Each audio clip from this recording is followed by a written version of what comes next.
Hello and welcome back to All Things Money. I'm your host, David Blain. During this segment, we're going to talk a little bit about tax in America. Once again, this issue comes to the forefront. We mentioned it several shows ago, talking about Warren Buffett and how he claims he pays less than the girls that work for him in his office at a lower rate. And now it's once again back at the forefront of the debate with Mitt Romney releasing his tax returns and paying approximately 15% effective tax rate on his income. So a couple things I want to point out. First is make sure you understand what we're comparing.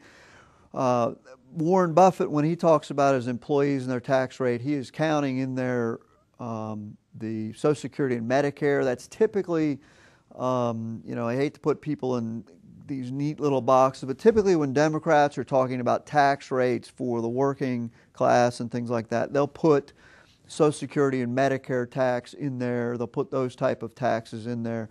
Typically on the other side, when we're talking about just income taxes, those are not strictly part of it. So make sure, first of all, when you're entering into this debate, if you dare wade into it, is that you are talking about the same set of taxes. So we're just going to talk during this segment about income taxes. We're not going to talk about the Social Security and Medicare taxes, which are normally 15.3%, 7.65% paid by the employer, 7.65% paid by the employee. Of course, as we know from last week, we have a temporary 2% reduction until the end of February for the payroll taxes, but normally it's 15.3% of wages. And so as I alluded to in the first segment, we talk about, what are people majoring in that are being successful? What are the top 1% of Americans doing that are successful? And once again, this is all predicated that you want to be financially successful. If that's not important to you, that's fine. I don't know how you're going to eat, but I think everybody should be concerned about how they're going to be financially successful. So we're looking at what makes these people successful. And so we looked at some of the majors that they're in last segment, and now we're going to talk about how people make their money. The absolute worst way to make money in America is to have a regular job where you receive a paycheck. And unfortunately, that is what most people are taught to do, is go to school, get a college degree, get a good job, and get a paycheck. Well, that income, there's virtually nothing you can do to offset that income other than, charitable deductions, mortgage interest, things like that. But once that income is put on your W-2, it's very hard to minimize it. There are other types of income that exist out there, what we call passive income. Passive income would include income that you earn as a passive member of a business.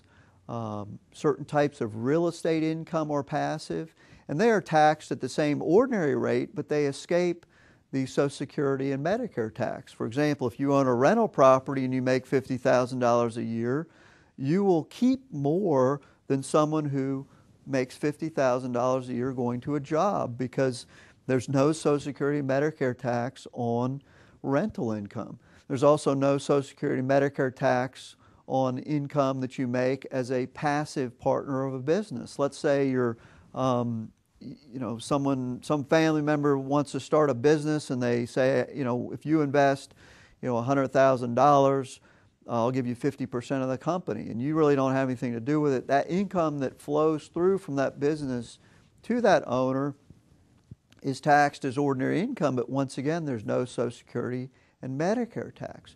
Then we move to the other type of income that people can earn, which is capital income. Capital gains from the use of capital or money. We also have a very favorable dividend rate now. So dividends and capital gains right now are taxed at 15% maximum rate. In fact, if you are in the 0 or 10% income tax bracket, your capital gains and dividend rate is 0.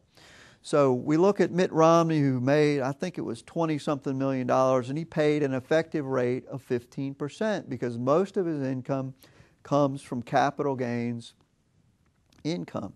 Now, his income is a little bit different. We get into what's called carried interest, where as a private equity firm, they're allowed to generate capital gains from organizing these partnerships that invest in other businesses and things like that. I don't want to get into that carried interest debate. I mean, that's kind of a whole other story. I want to focus on the fact that capital gains income, like Warren Buffett, he really doesn't get into the carried interest part of it, but a lot of his income comes from capital gains, is taxed at a very low rate. And so if someone that makes a modest amount of money but has capital gains or dividend, that money is taxed at 0%. The maximum is 15%. So when you're looking at the order of income, you have wage income, which is taxed the most. You're going to pay income tax, you're going to pay Social Security and Medicare tax. Then next on the rung, you have passive income, which is like rental income, or if you're a passive owner of a business, that is subject to ordinary income tax rates, but you save on the Social Security and Medicare. And then the most preferential way to make money currently in America is dividends and capital gains, which is taxed at a maximum of 15%. Now collectibles, and there are some exceptions to that 15%, but your basic capital gains rate is a maximum of 15%. So when you're looking at how you want to structure income and earn income, keep that in mind. If you can at all possible structure some passive income in your stream or some capital gains or dividend income, it can really help to bring your overall tax rate down. Well, that's all the time we have for this segment. I'm your host, David Blain, and we'll be right back for our final segment after a few short messages from our sponsors.